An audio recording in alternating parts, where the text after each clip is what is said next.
Naamini huko kwenye vijiji na kwenye kata shughuli za kilimo zitakwenda kutekelezwa vizuri sana, kwa sababu wataalamu wapo ukilinganisha na miaka 5 iliyopita ambao tulikuwa tuna upungufu wa wataalamu hawa.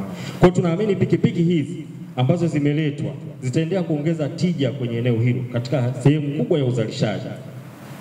Hapa leo hawa maafisa ugani 200 hawa maafisa ugani 152 wapo kwa ajili ya kusimamia zao la korosho. Lakini tunaamini kwamba katika kipindi ambacho zao hili litakuwa wakulima wanaendelea kulihudumia na kushughulika na shughuli nyingine, watatusaidia pia kusimamia kazi nyingine za kwenye sekta ya kilimo kwenye maeneo hayo. Kwa hiyo tunaamini kwa ujumla wao wote kwa pamoja watafanya kazi kubwa ya kuinua kilimo kwenye mkoa wetu wa Lindi. Mheshimiwa Mkuu wa Mkoa, lengo letu sisi ni kuhakikisha kwamba shughuli za uzalishaji kwenye sekta ya kilimo zinasimamiwa na kuratibiwa ipasavyo. Kwa hiyo tunapeleka mafunzo kwa maafisa ugani wenyewe, lakini pia tunapeleka mafunzo kwa wakulima. Mkoa wa Lindi hadi sasa umeweza kupata pikipiki 291. Kati ya hizo Wizara ya Kilimo ilitoa pikipiki 262.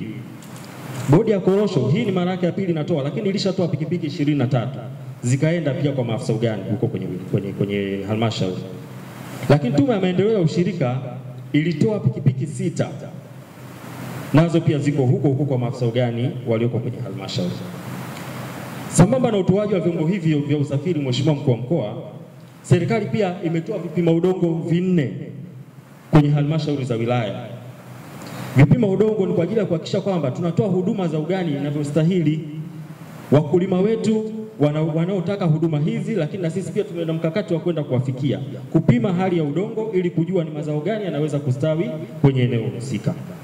Mpaka sasa hivi, Mheshimiwa Mkuu wa Mkoa, tumeshapima sampuli za udongo 1725. Na bado eneo hili bado hatujakwenda vizuri sana, kwa sababu bado tunaendelea kutoa elimu kwa wakulima.